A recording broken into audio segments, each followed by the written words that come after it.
Hello what's up दोस्तों, कैसे हैं आप सभी। फिर से एक बार स्वागत है आप सभी का आपके अपने चैनल में करियर भाई में। दोस्तों बात आज कर रहे हैं कि ICAR में पढ़ने के बाद आपके लिए कौन से करियर ऑप्शंस ओपन रहते हैं। तो दोस्तों ICAR यानी कि Indian council of agricultural research, ये गवर्नमेंट की एक बहुत बड़ी काउंसिल है जहां पर एग्रीकल्चर से रिलेटेड सारे कोर्सेज जो हैं वो आपको पढ़ाए जाते हैं और उसके बाद आपको गवर्नमेंट में नौकरी लगने के चांसेस भी काफ़ी ज़्यादा हाई होते हैं, जिसकी वजह से हर साल ICAR में काफ़ी सारे बच्चे पढ़ने के लिए जाते हैं और आगे चलकर बहुत बढ़िया करियर बना सकते हैं या बनाते भी हैं।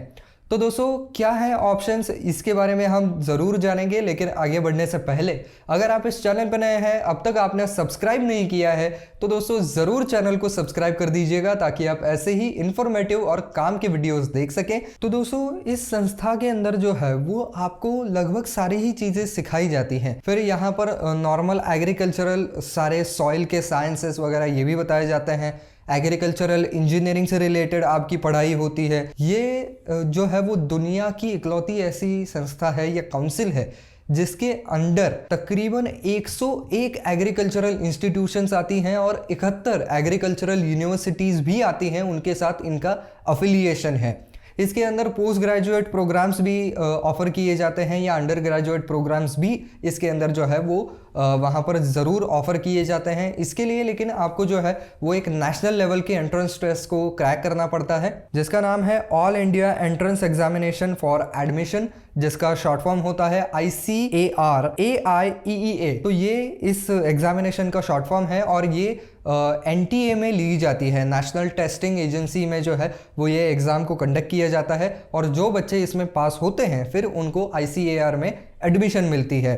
तो अब बात करते हैं कि ICAR में आपने कोर्सेज पूरे कर लिए, अब आप कहाँ पर जा सकते हैं। तो दोस्तों सबसे पहला आपके लिए फील्ड ओपन रहता है इंडियन फॉरेस्ट सर्विसेज। तो इंडियन फॉरेस्ट सर्विसेज के अंदर जो है वो आपको कई सारे जो है वो पोस्ट आप मिल सकते हैं, आप उन पोस्ट के ऊपर बैठ सकते हैं। यहाँ पर जॉइंट सेक्रेटरीज, एडिशनल सेक्रेटरी के तौर पर भी आप काम कर सकते हैं या secretary to the government of India. इसके अलावा IFS ऑफिसर भी आप वहां पर बन ही सकते हैं। एश्योरेंस ऑफिसर के तौर पर भी आप काम कर सकते हैं। फार्म मैनेजर के तौर पर काम कर सकते हैं। एग्रीकल्चरल ऑफिसर के तौर पर भी आप काम कर सकते हैं। प्रोडक्शन मैनेजर है, फील्ड ऑफिसर है और ऑपरेशन मैनेजर्स, ऐसे सारे के सारे जो पोस्ट हैं वो आपके लिए जरूर ओपन रहेंगे आपकी स्किल और आपके एजुकेशन के हिसाब से। लेकिन इंडियन फॉरेस्ट सर्विसेज के अंदर आप जरूर जा सकते हैं और ये एक सरकारी नौकरी भी आपके लिए हो सकती है। इसके अलावा दोस्तों आप बैंकिंग सेक्टर में काफ़ी बढ़िया करियर अपना बना सकते हैं। तो बैंकिंग सेक्टर के अंदर जो है वो नाबार्ड जो बैंक है, जो कि स्पेशली वहाँ पर किसानों के लिए ही बनाई जाती है, रूरल डेवलपमेंट और एग्रीकल्चरल डेवलपमेंट के लिए ही उसका गठन किया गया है। तो उसके अंदर आपको ज़रूर काम मिल सकता है। उसके अंदर आप जो है लोन ऑफिसर के तौर पर काम कर सकते हैं, एग्रीकल्चरल लोन ऑफिसर। इसके अलावा agriculture extension officer, specialist officer, ये जो पोस्ट हैं वो आपको यहाँ पर नाबार्ड के अंदर ज़रूर मिल सकती हैं। और क्योंकि नाबार्ड जो है वो गवर्नमेंट की बैंक है तो ये आपके लिए गवर्नमेंट जॉब ही बन जाएगा। और साथ ही साथ दोस्तों नाबार्ड से रिलेटेड एक और इन्फॉर्मेशन आपको बता दूं कि नाबार्ड में सिर्फ जो एग्रीकल्चरल ग्रेजुएट हैं उनको भी ज़रूर वहाँ पर काम पर रखा जाता है। इसके अलावा अगर आपने एग्रीकल्चर में पोस्ट ग्रेजुएशन किया है तो भी आपके लिए नाबार्ड के दरवाजे बिल्कुल खुले रहेंगे।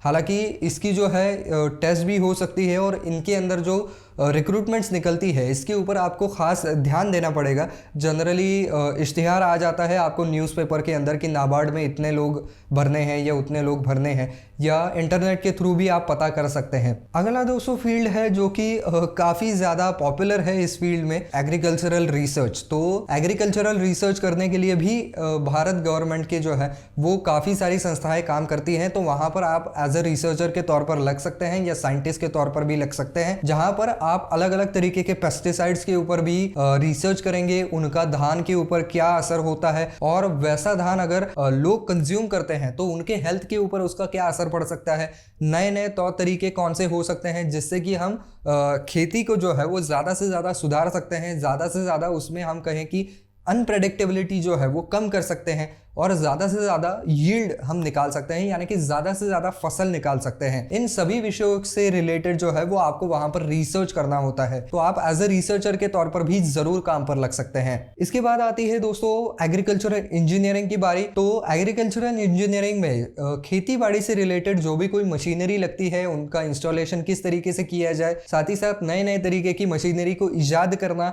ये सारे काम एग्रीकल्चरल इंजीनियर के होते हैं।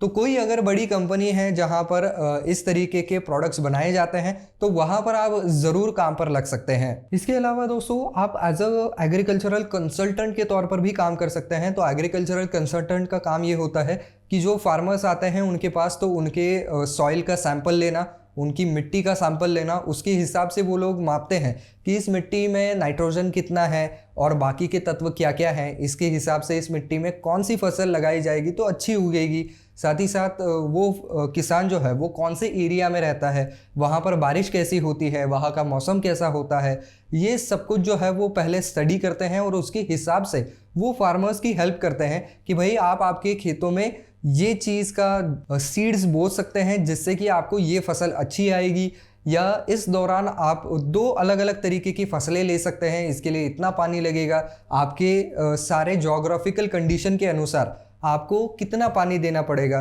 तो मान लीजिए कोई अगर किसान है जो कि ऐसे इलाके से आता है जहाँ पर पानी अच्छा खासा मिल जाता है, कंसल्टेंट उनको ये बताएंगे कि भाई आप गन्ने की अच्छी खासी फसल ले सकते हैं, या कोई भी ऐसा क्रॉप बताएंगे जहाँ पर पानी अगर अच्छा दिया जाए तो अच्छी फसल आ सकती है। या कोई फार्मर अगर ऐसी जगह से आता है जहाँ पर पानी की बड़ी किल्लत है तो फिर वो उनको ऐसे क्रॉप्स के बारे में बताएंगे जहाँ पर पानी की ज़रूरत बहुत ज़्यादा कम होती है, जैसे कि कपासी वगैरह ऐसे क्रॉप्स होते हैं जिनको कम पानी की ज़रूरत पड़ती है। तो इस तरीके से जो है वो आप कंसल्टेशन भी कर सकते हैं, अपने किसान भाइयों की हेल्प भी कर सकते हैं। और फिर आखिरी में आपके लिए जो है वो एक फील्ड ओपन रहता है, वो है कॉर्पोरेट का। तो कॉर्पोरेट में आपको जो है मॉनिटरिंग और एडमिनिस्ट्रेटिव जॉब्स मिल सकते हैं। तो मॉनिटरिंग जॉब्स में क्या होता है कि अगर मान लीजिए कोई कंपनी पेस्टिसाइड्स बनाती है तो पेस्टिसाइड किस तरीके से बन रहे हैं, उसके ऊपर ठीक तरीके से रिसर्च किया जा रहा है नहीं जा रहा है, उसका क्वालिटी कंट्रोल, उसको स्टोर करने के तौर तरीके, सेफ्टी गाइडलाइंस, इसके ऊपर आपको ध्यान रखना पड़ता है।